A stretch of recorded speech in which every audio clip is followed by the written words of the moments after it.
یہ سننے میں آتا ہے کہ ہمارے اوپر جو بھی مصیبت کوئی آتی ہے یا کوئی بیماری آتی ہے تو ہمارے گناہوں کا کفارہ ہوتا ہے. کیا یہ حقیقت ہے؟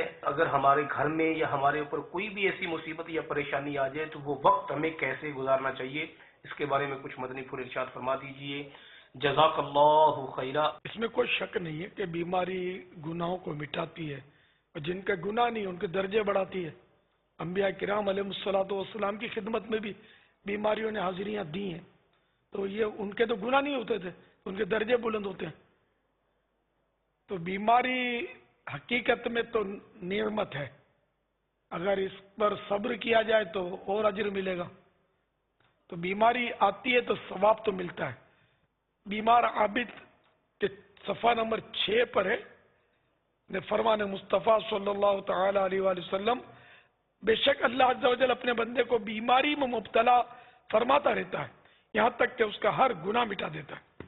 تو یہ اس میں گلے شکوے نہیں کرنے چاہیے. امتحان بھی ہے کہ بندہ صبر کرتا ہے یا گلا شکوہ کرتا ہے.